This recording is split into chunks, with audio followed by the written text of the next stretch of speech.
I'm sure you saw in the intro. That's right, same great channel, but we're changing names. 5-Star Off-Road. So if you've already subscribed to our channel, 5-Star Off-Road is how our videos will be coming up from now on. Thanks for tuning in.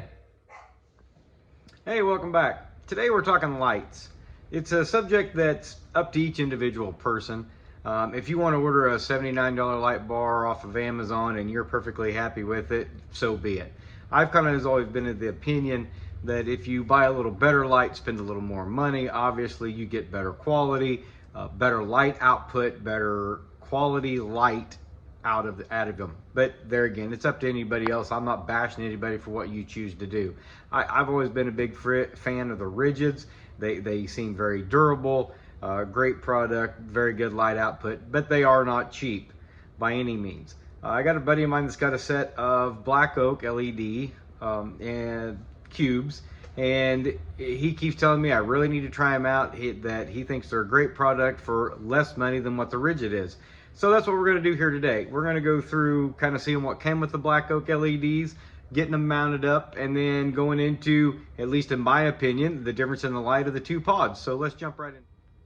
So what all's in the box with the black oak LED? Before we get into that, let's jump into what Rigid lights I have, or the Rigid DDS Pro. They're going to run you $360 for a pair of them, thereabouts. At the moment, Black Oak has their 2-inch pods on sale.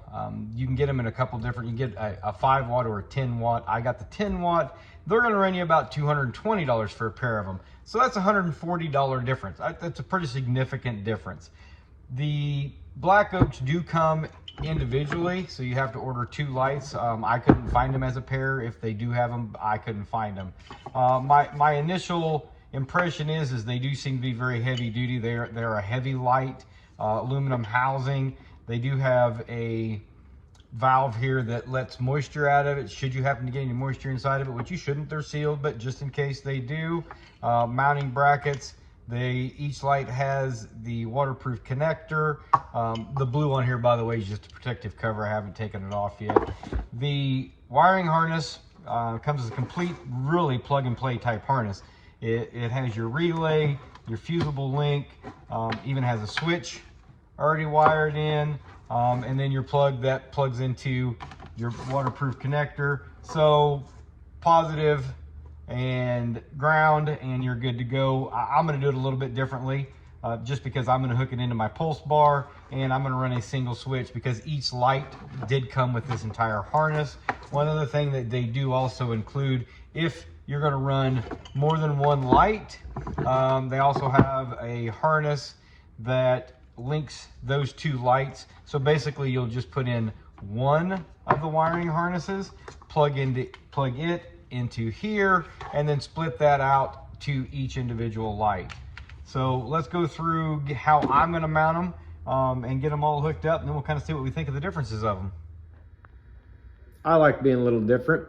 So what I'm going to do is mount these black oak LED lights on the upper part of the cage, directly above the Rigid lights that I have on the brackets at the bottom. To accomplish this, I had to call in the help of my old buddy JB again. Remember, he's a better welder than I am. And actually, we have taken a set of brackets that are seismic mirror brackets and modified them to fit the upper part of the cage.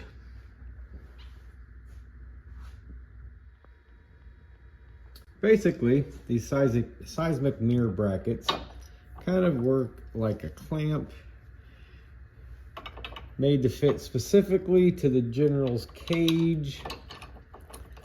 Normally from Seismic,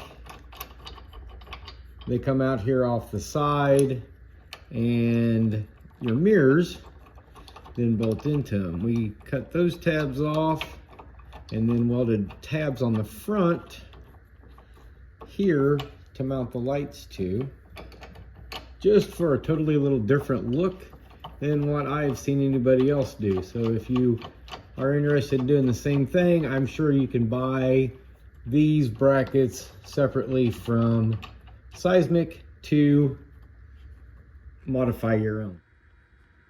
So here's the lights all mounted up on the bracket, sitting there in place. We'll have to tighten them up and adjust them a little bit later. Wiring. Obviously with these waterproof connectors, this is not fitting down through the cage.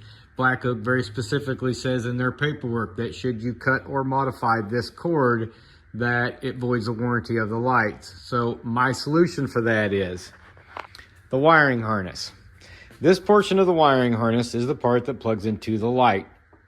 Since I'm running dual lights, that'll plug into the splitter that'll run out to each light. So I'm going to lengthen this portion of the wiring harness to run it up through the cage. Then from there, what I will do is make all of the connections using the splitter and this up above inside the cab. So basically, I'm going to lift the roof, run this underneath of it. So it'll then be in here and run all of these connections up here. And probably for right now, I'll just zip tie them to this. As I've mentioned several times before, I do have intentions of putting a headlighter in, so that'll completely hide all of that. So the light's mounted. The lead off of the light up underneath of the roof, inside of the cab.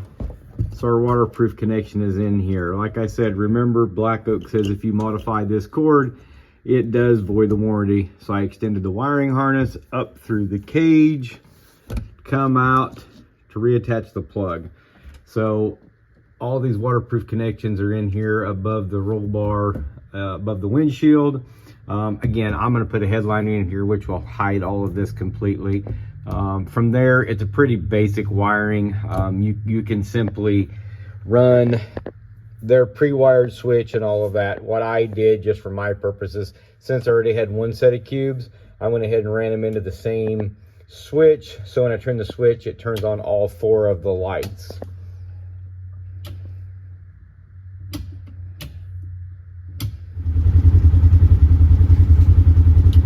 The rigid pods,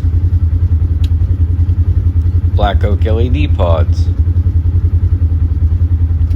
Again, the rigid pods, the Black Oak LED pods, and then all 4 of them together. I definitely have to say Black Oak has made me a fan. Very good light, great light output, definitely a good value for what they are. I'll put a link in the description down below to their website. Hey, if you guys are liking these videos, do me a favor, click like and share. Tune back in. I'm not sure what our next project's going to be. It's kind of that time of the year that we're all busy, but check back with us.